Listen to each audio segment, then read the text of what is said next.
ఈరోజు గౌరవ ముఖ్యమంత్రి గారి అధ్యక్షతన 19వ కేబినెట్ సుదీర్ఘంగా ముఖ్యమైన అంశాల మీద చర్చించి ఆమోదించడం జరిగింది. ప్రధానంగా దేశంలోనే ఏ రాష్ట్ర ప్రభుత్వము చేయని విధంగా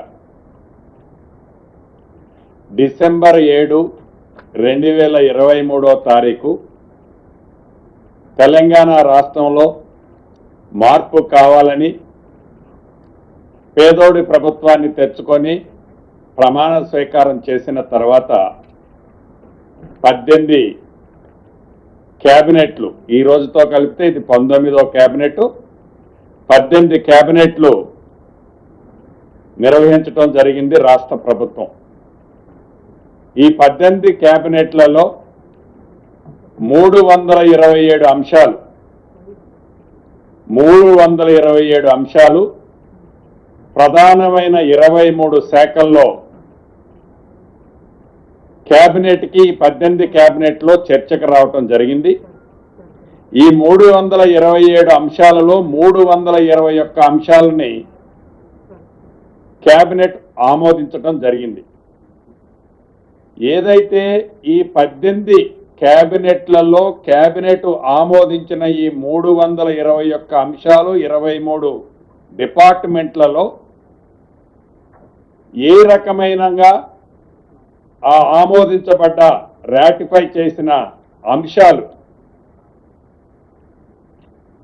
ఫైనల్గా పేదోడి కోసం చేసిన ఈ అంశాలు డెలివరీ ఎలా అయ్యాయి, దాని మీద మొదటిసారి దేశంలోనే ఏ రాష్ట్ర ప్రభుత్వము చేయని విధంగా ఈ 18 కేబినెట్లో అప్రూవ్ చేసిన అన్ని అంశాల మీద క్షుణ్ణంగా అంశాల వారీగా ఇంప్లిమెంటేషన్ ఎలా జరిగింది అనేది ప్రధానంగా ఈరోజు కేబినెట్లో డిబేట్ చేయటం జరిగింది. 96% అంటే 96% అంశాలు ఏవైతే కేబినెట్లో అప్రూవ్ చేయబడ్డాయో అవన్నిటి ఆల్రెడీ ఆర్డర్స్ ఇవ్వటమే కాకుండా వాటిని ఇంప్లిమెంటేషన్ స్టేజ్లోకి చేయటం జరిగిందనేది క్షుణ్ణంగా ఐటమ్ బై ఐటమ్ చర్చించిన తర్వాత ఈరోజు కేబినెట్ సహచార మంత్రులు, ఉన్నత అధికారులు, 23 శాఖలకు సంబంధించిన ప్రిన్సిపల్ సెక్రటరీసు, సిఎంఓ ఆఫీసు అందరం క్షుణ్ణంగా పరిశీలించిన తర్వాత గౌరవ ముఖ్యమంత్రి గారు, గౌరవ ఉప ముఖ్యమంత్రి గారు, సహచర మంత్రులు ఎక్కడైనా అంశాలలో వారి శాఖలకు సంబంధించిన అంశాలలో ఏవైనా ఇంకా మిస్ అయినవి ఉంటే వాటి మీద కూడా పూర్తి క్లారిటీ ఈరోజు ఇవ్వటం జరిగింది. దీనితో పాటు ఏదైతే రాష్ట్ర ప్రభుత్వం గౌరవ ముఖ్యమంత్రి గారి ఆలోచన కానీ ఈ ప్రభుత్వం యొక్క ఆలోచన కానీ ప్రతి 2 వారాలకు ఒకసారి ఏదైతే కేబినెట్ నిర్వహించాలని గతంలో నిర్ణయం తీసుకున్నామో, ఇవాళ 10వ తారీఖు కేబినెట్ జరిగింది. మళ్ళీ 25వ తారీఖు నాడు కేబినెట్, ఇప్పుడే ఈ కేబినెట్లోనే డేట్ ఫిక్స్ చేసుకుంటున్నాం. అదే పద్ధతిలో రాబోయే రోజుల్లో ఎవరీ క్వార్టర్లీ ప్రతి 3 నెలలకు ఒక్కసారి అంటే 6 కేబినెట్లలో జరిగే అంశాలు ఏవైతే ఉంటాయో వాటి మీద కూడా కేబినెట్లో తీసుకున్న నిర్ణయాలు ప్రతి 3 నెలలకు ఒక్కసారి కేబినెట్లో మళ్ళీ రివ్యూ చేసి వాటిని ఇంప్లిమెంటేషను, విధి విధానాలు, పబ్లిక్ డెలివరీ చేసే సిస్టమ్ ఎలా ఉందనేది రాబోయే రోజుల్లో ఆ పద్ధతుల్లో నడపాలి. దేశానికే ఈ రాష్ట్ర ప్రభుత్వం, ఈ కేబినెట్ ఒక ఆదర్శంగా ఉండాలి అనే ఆలోచనతో ఒక అద్భుతమైన నిర్ణయాన్ని ఈరోజు కేబినెట్లో తీసుకున్నందుకు మనస్ఫూర్తిగా రాష్ట్ర మంత్రిగా నేను కూడా చాలా వ్యక్తిగతంగా ఆనందిస్తున్నాను. అదే రకంగా మొదటి నుంచి కాంగ్రెస్ పార్టీ చెప్తా వచ్చింది. మా నాయకులు రాహుల్ గాంధీ గారు తెలంగాణ రాష్ట్రంలో ఇందిరమ్మ ప్రభుత్వం వచ్చిన తర్వాత కేంద్ర ప్రభుత్వం దేశంలో ఏదైతే విస్మరించిందో ఆ విస్మరించిన దాన్ని తెలంగాణ రాష్ట్రంలో మోడల్గా కులగణన చేస్తామని చెప్పి దాన్ని సక్సెస్ఫుల్గా కులగణన చేయటమే కాకుండా ఆనాడు సంగారెడ్డి బహిరంగ సభలో, కామారెడ్డి బహిరంగ సభలో మా నాయకులు చెప్పినట్లు ఆనాడు పెద్దలు పొన్నం గారు కానీ మిగతా మా బీసీ నాయకులందరూ ఆ సభలో ఉన్నారు. అన్నట్లు తప్పకుండా కాంగ్రెస్ పార్టీ ఇందిరమ్మ ప్రభుత్వం అధికారంలోకి వచ్చిన తర్వాత రోల్ మోడల్గా పైలట్గా తెలంగాణ రాష్ట్రంలో 42% బీసీలకి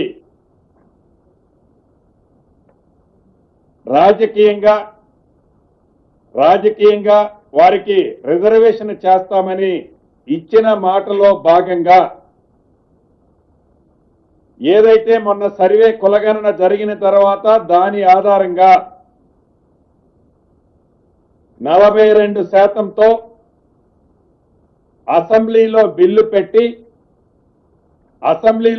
పెట్టి ఆమోదింపజేసుకొని ఆ బిల్లుని గవర్నర్ గారి ద్వారా కేంద్ర ప్రభుత్వానికి చిత్తశుద్ధితో ఈ ప్రభుత్వం పంపించింది.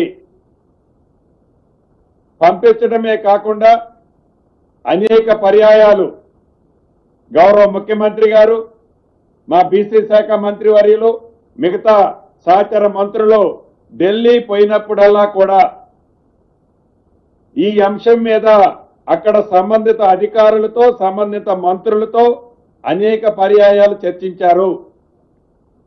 దాని మీద వారు ఎన్నో కొర్రెలు రాస్తూ వచ్చి డ్రాగన్ చేసే కార్యక్రమాన్ని చేపట్టారు. అయినా కూడా ఈరోజు కేబినెట్కి గౌరవ అడ్వకేట్ జనరల్ గారిని కూడా పిలిచి న్యాయపరంగా భవిష్యత్తులో ఏ రకమైన చిక్కులు రాకుండా ఉండే విధంగా బీసీ సోదరులకి మొన్న ఏదైతే సర్వే చేయబడిందో సర్వే చేసిన దాని పద్ధతిలో 42% రిజర్వేషన్లతో స్థానిక సంస్థ ఎన్నికలకి పోవాలని ఈరోజు కేబినెట్ నిర్ణయించటం జరిగింది. ఇక దీనికి కావలసిన విధి విధానాలన్నీ ఈ మధ్యనే రాష్ట్ర ఆనరబుల్ హైకోర్టు కూడా డైరెక్షన్ ఇచ్చింది. 3 నెలల్లో ఎన్నికలు, స్థానిక సంస్థల ఎన్నికలు కంప్లీట్ చేయాలని వడివడిగా మాటలతో కాకుండా చిత్తశుద్ధితో లీగల్గా అడ్వకేట్ జనరల్ గారు లాంటి అనుభవజ్ఞుల సూచనలు, సలహాలు తీసుకొని ఈ ప్రభుత్వం ఏదైతే డెడికేషన్ కమిషన్ వేశారో వారి ద్వారా రిజర్వేషన్లు ఇతరత్ర ప్రాసెస్ చేస్తూ ఇందిరమ్మ ప్రభుత్వము ఇచ్చిన మాట ప్రకారం 42% బీసీ సోదరులకి రిజర్వేషన్ ఇస్తూ స్థానిక సంస్థల ఎన్నికలకు పోవాలని నిర్ణయించినందుకు దాని మీద మా బీసీ మంత్రులు మళ్ళీ నేను మాట్లాడిన తర్వాత వారు కూడా మాట్లాడతారు. నా పక్షాన్ని కూడా రాష్ట్ర ప్రభుత్వాన్ని, గౌరవ ముఖ్యమంత్రి గారిని అభినందిస్తున్నాను. అదే రకంగా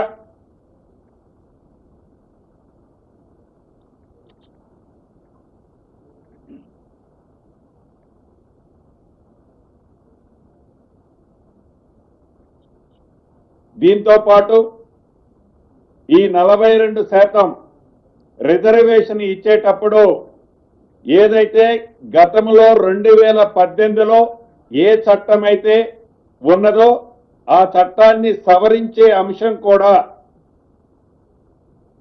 ఈరోజు కేబినెట్లో ఈ 42%ని ఇంప్లిమెంట్ చేయటం కోసం ఆర్డినెన్స్ ద్వారా ఆ చట్టాన్ని కూడా సవరించే విధంగా కేబినెట్ ఆమోదించడం జరిగింది. అదే రకంగా రాష్ట్రంలో ప్రతిష్టాత్మకంగా ఉన్న 2 ఎడ్యుకేషనల్ ఇన్స్టిట్యూషన్స్ ని యూనివర్సిటీలుగా కూడా ఈరోజు నిర్ణయం తీసుకోవటం జరిగింది. ఒకటి అమితి, ఇది మన దేశంలోనే కాదు ప్రపంచవ్యాప్తంగా ఒక 15 యూనివర్సిటీలను తీసుకుంటే అందుట్లో ఇది 11వ స్థానంలోనో 12వ స్థానంలోనే ఉంది. ఈ యూనివర్సిటీకి, ఈ ఎడ్యుకేషనల్ ఇన్స్టిట్యూషన్స్ కి రాష్ట్ర ప్రభుత్వం యూనివర్సిటీగా, దీంతో పాటు saint Mary rehabilitation education institution కూడా యూనివర్సిటీగా ఈ రెండింటిని గుర్తించడం జరిగింది. రాష్ట్ర కేబినెట్ ఆమోదించడం జరిగింది.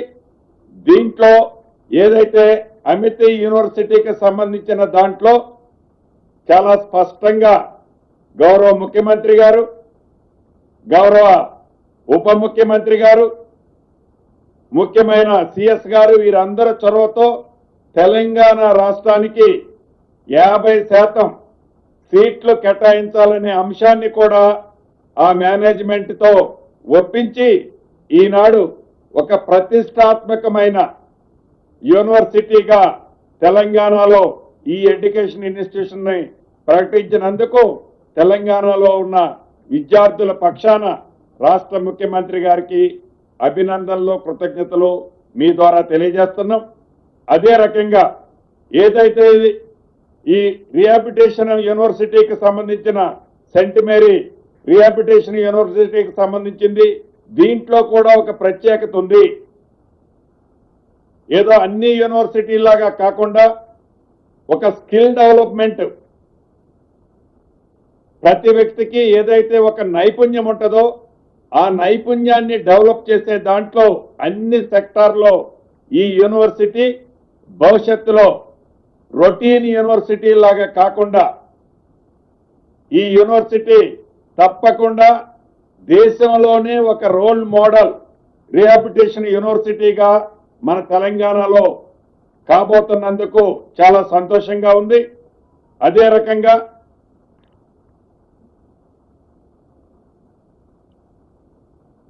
ఇంకొక ఇంపార్టెంట్ విషయం,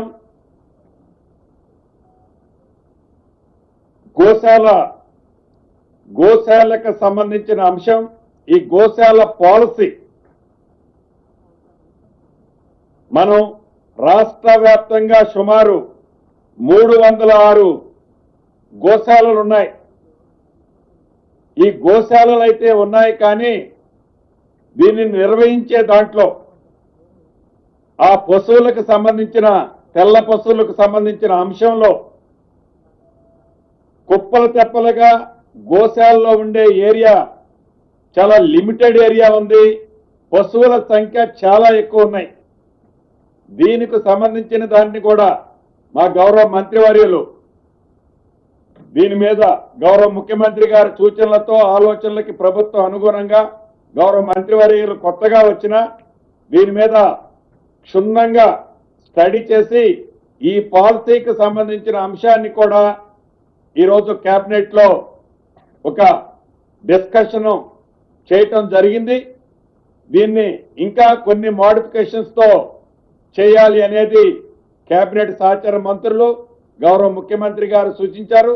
దాని గురించి ఆ సబ్జెక్టు గౌరవ మంత్రి గారు వారు ఎక్స్ప్లెయిన్ చేస్తారు. అదే రకంగా ఏవైతే రాష్ట్ర వ్యాప్తంగా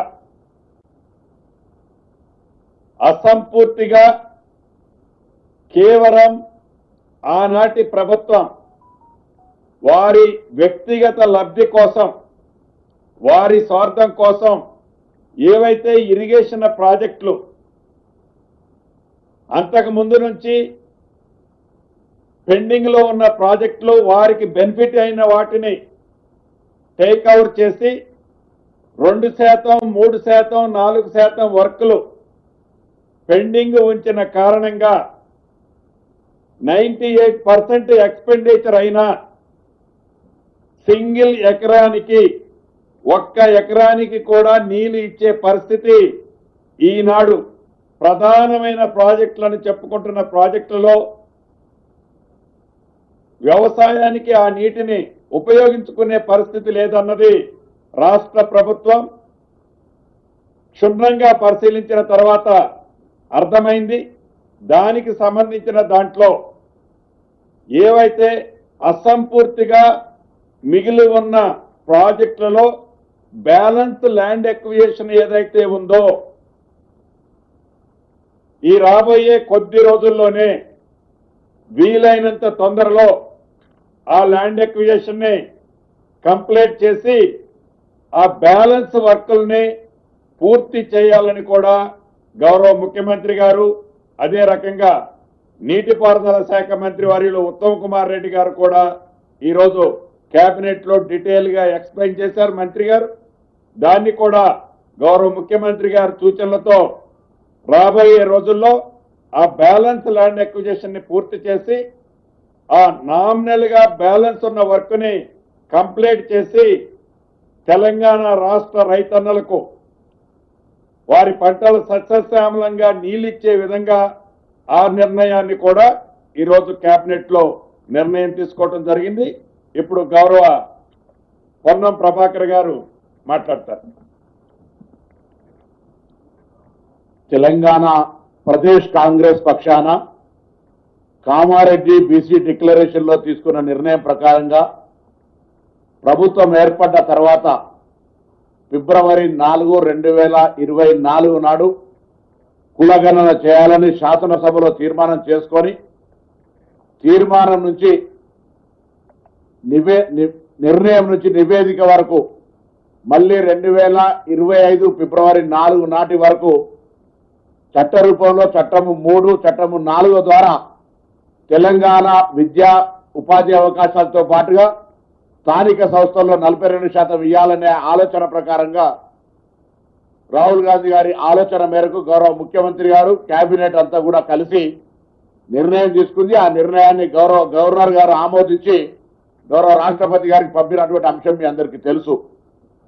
ఇటీవల కోర్టు ఇచ్చిన తీర్పులో భాగంగా నెల రోజుల లోపల రిజర్వేషన్లు 90 రోజుల్లో ఎన్నికలు జరపాలనేటువంటి మాట ప్రకారంగా చారిత్రాత్మకంగా 19వ కేబినెట్ ప్రజాపాలన ప్రభుత్వంలో 19వ కేబినెట్ 42% బీసీలకు రిజర్వేషన్ ఇవ్వాలి స్థానిక సంస్థల్లోని నిర్ణయం చేసిన విషయాన్ని ఒక బలహీన వర్గాల శాఖ మంత్రిగా ఈ ప్రభుత్వంలో తెలంగాణ బలహీన వర్గాల ప్రజలందరూ కూడా నా శుభాకాంక్షలు ప్రభుత్వ పక్షాన్ని తెలియజేస్తా ఉన్నాం.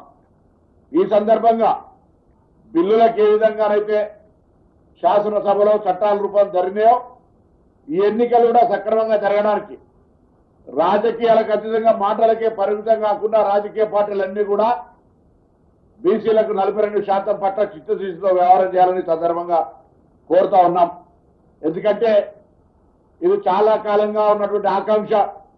రాహుల్ గాంధీ గారు భారత్ జోడో యాత్ర సందర్భంగా ఉన్నటువంటి అసమానతలను గమనించి జిత్తున ఆబాదీ ఉత్తున ఇచ్చేదారి అని చెప్పి స్లోగన్ తీసుకొని ఇలా ముందుకు పోయే సందర్భంలో తెలంగాణ కాంగ్రెస్ ప్రజాపాలన ప్రభుత్వ ఒక రోల్ మోడల్ గా ఈ నిర్ణయాన్ని తీసుకొని ఎంపెరికల్ డాటా అనేక కోర్టుల్లో కూడా అనేక సందర్భాల్లో ఆయా స్థానిక పరిస్థితులను పట్టుకొని రిజర్వేషన్లను పెంచుకోవచ్చు అనేటువంటి వాటి ఆలోచనతో ఇప్పుడే పెద్దలు పొంగులేటి శ్రీనివాసరెడ్డి గారు చెప్పినట్టుగా ఈరోజు న్యాయపరమైనటువంటి సలహాలకు సంబంధించి కేబినెట్ లోకి ఏజీ గారిని కూడా ఆహ్వానించుకొని అన్ని రకాల కులంకషంగా చర్చ చేసి ఒక గొప్ప చారిత్రాత్మక నిర్ణయం తీసుకుంది ఇవాళ కేబినెట్. ఇవాళ ఈ కేబినెట్ అందరికీ కూడా ధన్యవాదాలు తెలియజేస్తా ఉన్నాం. అదేవిధంగా ఈ బలహీన వర్గాలకు సంబంధించినటువంటి అంశంతో పాటుగా తెలంగాణ ప్రభుత్వం పక్షాన రాష్ట్ర ప్రభుత్వం గతంలో మనం ఉద్యమం కూడా నీళ్లు నిధులు నియామకాల కోసం కానీ నోటీసులకే పరిమితమైనటువంటి పరిస్థితులలో తెలంగాణ ప్రజాపాలన ప్రభుత్వం అధికారంలోకి వచ్చిన తర్వాత ఇప్పటి వరకు 60,000 ఉద్యోగాలను నింపడం జరిగింది ప్రభుత్వం. దాంతో పాటుగా కేటగిరీషన్ కు సంబంధించి ఇష్యూ ఉండడం వల్ల కొంత జాప్యమైనప్పటికీ కూడా దాదాపు 17,000 చిల్లర ఉద్యోగాలకు సంబంధించినటువంటి నోటిఫికేషన్లకు జాబ్ క్యాలెండర్ సిద్ధంగా ఉంది. దాంతో పాటుగా ఇంకొక 22,000 ఉద్యోగాలకు మొత్తంగా మార్చి లోపల 1,00,000 ఉద్యోగాలకు పైగా అందరికి ఇవ్వాలనేటువంటి ఆలోచన ప్రభుత్వం నిర్ణయం కూడా ఈ సందర్భం లోపల చేయడం జరిగింది. దాంతో పాటుగా రాష్ట్రంలో పనిచేస్తున్న ప్రతి ఉద్యోగి పట్ల గతంలో ఉద్యోగ సంఘాలతో చర్చ జరిగిన సందర్భంగా కావచ్చు, బయట రకరకాలుగా వివిధ హోదాల్లో ఉన్నటువంటి వాళ్ళందరూ కూడా స్ట్రీమ్లైన్ చేయాలనేటువంటి దాని కొరకు ఒక ఆఫీసర్స్ కమిటీ వేసి కూడా అంత స్ట్రీమ్లైన్ చేసేటువంటి నిర్ణయం తీసుకోవడం జరిగింది. ఇందులో ముఖ్యంగా ఈరోజు బలహీన వర్గాలకు సంబంధించినటువంటి ఒక చారిత్రాత్మక నిర్ణయం 42% ఇవ్వాలనేటువంటి మాటకు కాంగ్రెస్ ప్రభుత్వం కట్టుబాటు ఉంది. దీన్ని సాఫీగా ఎన్నికలు జరిగే విధంగా అందరూ కూడా సహకరించాలని ఒక బలహీన వర్గాల రాష్ట్ర మంత్రిగా ఈ సందర్భంగా కోరుతా ఉన్నారు. పెద్దలు శ్రీహరి ముదిరాజు గారు.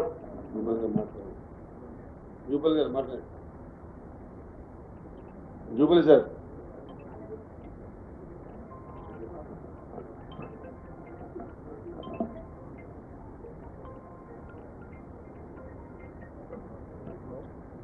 మీడియా మిత్రులకు నమస్కారం. వాస్తవంగా చాలా అదృష్టవంతుడిని. నాకు ఇచ్చిన శాఖలు 2 శాఖల్లో ముఖ్యమైనటువంటి నిర్ణయాలు తీసుకుని, క్రీడా శాఖలో ఒక స్పోర్ట్స్ పాలసీని తీసుకొని క్రీడా ప్రేమికులు క్రీడాకారులకు అందరికీ కూడా మంచి ఎర్ర తివాచి పరిచి వారి నైపుణ్యాన్ని బయటికి తీసే విధంగా తీసుకున్న పాలసీ. అదే మాదిరిగా ప్రీతమ ముఖ్యమంత్రి గారు తమ ఆలోచన విధానాన్ని, ఎవరికీ తట్టని విధానాన్ని, ఈ రాష్ట్రంలో గోశాలలు ఎక్కడ పడితే అక్కడ ఒక ప్రాతిపదికన కాకుండా నిర్వహిస్తూ సరైన దానికి ఫుడ్ కానివ్వండి, గోవులకు నీళ్లు కానివ్వండి, కరెక్ట్ ప్లేస్ కానీ లేకుండా నిర్వహిస్తున్న సందర్భంలో మరి తెలంగాణ గో సంరక్షణ అనేటువంటి ఆలోచన తీసుకొచ్చి, దీనికి కూడా ఒక పాలసీ తీసుకొచ్చి ఖచ్చితంగా ఈ పాలసీలో గోవుల సంరక్షణ ఏ విధంగా చేసుకోవాలనేటువంటి దాని మీద ఒక మంచి ప్రెజెంటేషన్ ఇవ్వడమే కాకుండా దీని కొంత రీసెర్చ్ చేసి దాదాపు 2 నెలలకించి ఒక ప్రక్రియ కొనసాగుతూ ఉంటే మేము వచ్చిన తర్వాత ఆ ప్రక్రియ గురించి లోతుగా విశ్లేషించి 5-6 గోశాలను విజిట్ చేసి ఏ విధంగా ఉండాలి, ఎందుకు ఆవులు అంతా డొక్కారిపోయినాయి, కొమ్ములు విరిగిపోయినాయి, సరైన నీళ్ళ వసతి లేదు, ఎక్కడ పడితే అక్కడ దోమల కాటకు రోడ్ల మీద పడుకున్నప్పుడు వాహనాలు ఆ కాళ్ళ మీద పోతా ఉంటే ఆ ఫ్రాక్చర్ అయ్యేటువంటి ఆవులని ఈ విధంగా కాకుండా ఒక స్ట్రక్చరల్ గా ఏర్పాటు చేసుకోవాలని మన తెలంగాణలో 306 గోశాలని మొత్తం వెతికితీసి ఈ స్ట్రక్చరల్ ని ఈరోజు ఒక పవర్ పాయింట్ ప్రజెంటేషన్ ఘోష్ గారు మాకంతా అంటే మేమంతా కలిసి చూపించడం ద్వారా మొత్తం మంత్రివర్గం అంతా కూడా సానుకూలంగా ఖచ్చితంగా ఒక పైలట్ ప్రోగ్రాం ప్రకారంగా ఎన్కేపల్లి వెటర్నరీ యూనివర్సిటీ కానివ్వండి, వేములవాడ దేవాలయం దగ్గర యాదగిరి గుట్టలో అత్యాధునికంగా గోశాలను ఏర్పాటు చేయాలని చెప్పి నిర్ణయం తీసుకున్నందుకు మనస్ఫూర్తిగా ముఖ్యమంత్రి గారికి, కేబినెట్ కి నా హృదయపూర్వక ధన్యవాదాలు తెలియజేస్తా ఉన్నా. ఇదే కాకుండా ఈ 306 ఏవైతే గోశాలలు ఉన్నాయో వాళ్ళని కూడా ఒక సక్రమమైన పద్ధతిలో నిర్వహించుకునే విధంగా ఈ గోశాలకు మొత్తం రిజిస్ట్రేషన్ల ఏర్పాటు చేసి వాటి నిర్వహణపై సమగ్ర విధానం కూడా రూపొందించుకున్నటువంటి ఈ కేబినెట్ నిజాం కూడా నేను ఆ మంత్రి శాఖగా ఆ మంత్రిగా ఉన్నందుకు ఆ శాఖకు నా శాఖ తరఫున ముఖ్యమంత్రి గారికి, మంత్రివర్గానికి హృదయపూర్వక ధన్యవాదాలు తెలియజేసుకుంటూ మరి 100% ఇది ఒకటే కాకుండా నా శాఖలో ఇంకొక శాఖ అయిన మత్స్య శాఖలో కూడా మరి మత్స్యశాఖ ఎలక్షన్స్ గురించి కొంత చర్చ నడుస్తా ఉన్న సందర్భంలో ఖచ్చితంగా మత్స్యకారుల అభివృద్ధి కోసమై ఇప్పుడున్న పరిస్థితుల్లో 100% మత్స్యకారులకు ఏదైతే ఫిషరీస్ కోఆపరేటివ్ సొసైటీలకు పర్సన్ ఇన్ఛార్జ్ గా ఏర్పాటు చేసి సొసైటీని ముందుకు తీసుకుపోయి ఈసారి పెద్ద ఎత్తున ఈ రాష్ట్రంలో ఉన్నటువంటి చెరువుల్లో కుంటల్లో ఎక్సర్సైజ్ చేస్తే 82 కోట్ల చేపల్ని 80 mm కెంచి 110 mm మధ్యలో ఉన్నటువంటి సైజు గల చేప పిల్లలు ఇవ్వాలనే ఆలోచనతో ఒక ప్రక్రియ ఏర్పాటు చేసుకొని మీ కేబినెట్ కి మరొకసారి కూడా సీఎం గారికి డిప్యూటీ సీఎం గారికి హృదయపూర్వకంగా ధన్యవాదాలు తెలియజేస్తా ఉన్నా. స్పెషల్ బడ్జెట్ ఇచ్చి పోయినసారి 19 కోట్లే ఉంటే అది కాదన్నా ఈసారి ఒక రాష్ట్రం అంతా కూడా గతంలో ఎవరు మంత్రిగా లేరు, రాష్ట్రం కాదు సమైక్యాంధ్ర ఉన్నప్పటి నుంచి కూడా చూస్తే మొదటిసారి ఆ కులానికి చెందినటువంటి వ్యక్తికి ఈ చేపల ఫిష్ ఈ మంత్రితో శాఖ రావడం మొదటిసారి వచ్చింది. కాబట్టి రాష్ట్రం అంతా చేపల మంత్రి అంటా ఉన్నారు.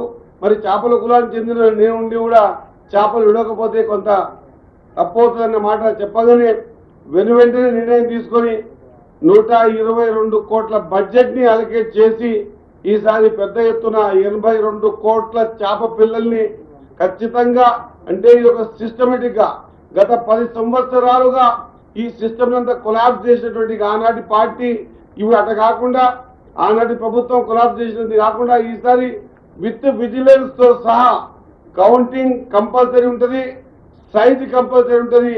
ఖచ్చితంగా 3 లేయర్లుగా చేప పిల్లలు పెరుగుతాయి.